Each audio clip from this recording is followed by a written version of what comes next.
Berencana cuti setahun, Zidane ambil alih kursi jabatan pelatih Prancis. Zidane mantan pelatih dari klub Real Madrid, terindikasi akan mengambil cuti 1 tahun ke depan karena berencana mengambil alih kursi pelatih dari timnas Prancis di tahun 2022. Meski begitu, Zidane digadang menjadi kandidat kuat suksesor Didier Deschamps sebagai juru taktik dari timnas Prancis. Namun, Deschamps sendiri masih diberi kesempatan oleh Federasi Sepak Bola Prancis FFF untuk memperpanjang kontrak sampai 2022, tergantung dari progres klien Mbappe. Jika Deschamps akhirnya dideportasi, maka Zidane bisa maju menjadi pelatih baru dengan mulus. Tetapi, jika kontrak Deschamps diperpanjang hingga Euro 2024, maka Zidane harus mencari pekerjaan baru paling lambat pada 2023. Mural Marcus Rashford dirusak, begini balasan manis para penggemar. Usai final Piala Euro 2020 digelar, terdapat aksi di mana mural Marcus Rashford, bintang timnas dari klub Inggris, dirusak karena kegagalannya dalam membobol gawang lawan saat adu penalti. Namun tindakan tersebut akhirnya justru dibalas manis oleh para penggemar. Kegagalan Rashford tersebut memicu kemarahan para penggemar dan beberapa di antaranya melakukan pelecehan bernada rasisme, seperti perusakan moral wajah Rashford di Kingston, Manchester. Namun sejumlah penggemar lainnya justru memberikan tanggapan yang manis, seperti dukungan berupa pesan positif untuk Rashford melalui postingan di media sosial, seperti kata-kata wonderful human, role model, dan hero. Sukses juarai Copa America 2021, Lionel Messi didedikasi kemenangan untuk Diego Maradona di surga. Usai melembukan timnas Brasil dengan skor 1-0, akhirnya Lionel Messi berhasil membawa piala Copa America 2021 untuk timnas Argentina. Atas kemenangan tersebut dipastikan jika Argentina telah mendapatkan gelar ke-15 sepanjang keikutsertaannya dalam ajang Copa America. Sayangnya, momen istimewa tersebut tidak bisa disaksikan oleh pemain sepak bola legendaris Argentina, yakni Diego Maradona yang meninggal pada November 2020 di usia 60 tahun akibat serangan jantung. Lionel Messi pun mempersembahkan keberhasilan yang diraih klubnya untuk si tangan Tuhan, julukan dari Diego Maradona. Bakal balikan dengan mantan, Anthony Griezmann jadi tumbal Lionel Messi. Klub sepak bola Barcelona nampaknya akan melakukan berbagai cara untuk membuat Lionel Messi tetap bertahan di Camp Nou, termasuk dengan melepas pemain lainnya.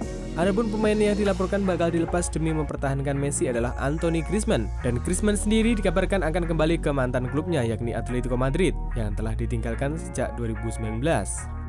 Barcelona juga akan melakukan pertukaran dengan pemain Atletico Madrid, yaitu antara Griezmann dengan Saul Niguez. Isu kembalinya Griezmann ke mantan klubnya dan pertukaran pemain antara kedua klubnya tersebut ramai dikabarkan di media sosial. Jika Griezmann benar-benar kembali ke tim lamanya, maka ia akan bergabung dengan mantan pemain Barcelona lainnya, seperti Luis Suarez.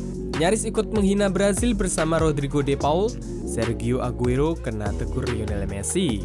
Setelah pertandingan kejuaraan Copa America 2021, beredar sebuah video perayaan timnas Argentina yang memenangkan ajang tersebut di media sosial. Kemenangan di sisa laga akibat timnas Brasil tidak mampu mencetak gol penyeimbang, membuat pemain Albiceleste langsung merayakan keberhasilannya dalam memboyong piala Copa. Dalam video tersebut, para pemain menyanyi dan menari termasuk Lionel Messi, Sergio Aguero, dan Rodrigo de Paul yang melakukan selebrasi di barisan paling depan. Namun secara tiba-tiba, Rodrigo mencoba memancing rekannya untuk menyanyikan lagu sindiran kepada Brazil dengan kata-kata Brasileiro, dan Sergio Aguero nyaris terpancing dengan ajakan Rodrigo tersebut. Namun akhirnya dirinya mendapatkan teguran dari sang kapten Lionel Messi untuk tidak bernyanyi. Assalamualaikum warahmatullahi wabarakatuh. Selamat datang di channel Ultras Corner. Fakta-fakta menarik final Euro 2020 Inggris versus Italia. Akhirnya, hasil pertandingan final Euro 2020 telah ditetapkan. Timnas Italia berhasil menjadi juara dalam perhelatan besar Piala Euro 2020 setelah membobol gawang timnas Inggris lewat adu penalti dengan skor 3-2. Pertandingan final antara timnas Italian melawan timnas Inggris tersebut digelar pada Senin 12 Juli 2021 di Stadion Wembley, London, Inggris dini hari. Sebelumnya, kedua tim tersebut memiliki dudukan seimbang dengan skor 1-1 dan bertahan sampai extra time, hingga akhirnya pemenang harus ditentukan lewat adu penalti. Pada babak adu penalti sendiri, dua eksekutor yang berasal dari timnas Italia, yakni Jorginho dan Andrea Balotelli, gagal menembak bola ke arah gawang lawan. Beruntung kemudian eksekusi yang dilakukan pemain Italia, Gianluigi Donnarumma dan Marcus Rashford berhasil menepis tendangan dari Bukayo Saka dan Jadon Sancho. Sebelum masuk ke final Euro 2020 sendiri, timnas Italia telah berlaga di babak semifinal dengan duel adu penalti melawan timnas dari Spanyol.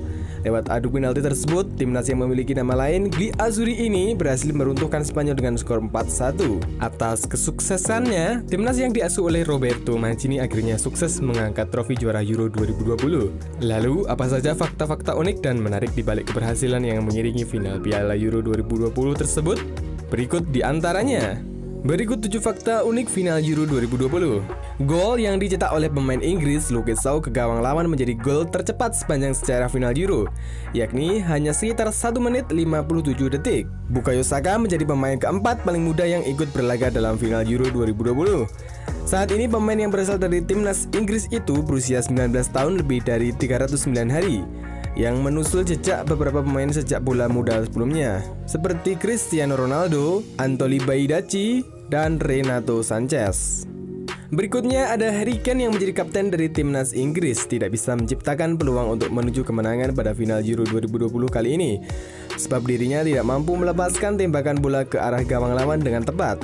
Dari total 61 pertandingannya melawan timnas dari Inggris, ini merupakan kali kedua kapten Harry Kane tidak mampu menciptakan tembakan yang bisa membobol gawang lawan. Selanjutnya, dalam setiap adu penalti sepak bola, Gianluigi Donnarumma selaku kiper dari timnas Italia tidak pernah kalah. Adapun rincian prestasi dari Donnarumma yang menjadi rekor tersebut yakni adu penalti sebanyak 3 kali melawan timnas AC Milan dan adu penalti 2 kali bersama timnas Italia. Pertandingan ini merupakan kali kedua pemenang dalam laga Piala Eropa atau final Euro, ditentukan melalui adu penalti antar kedua tim.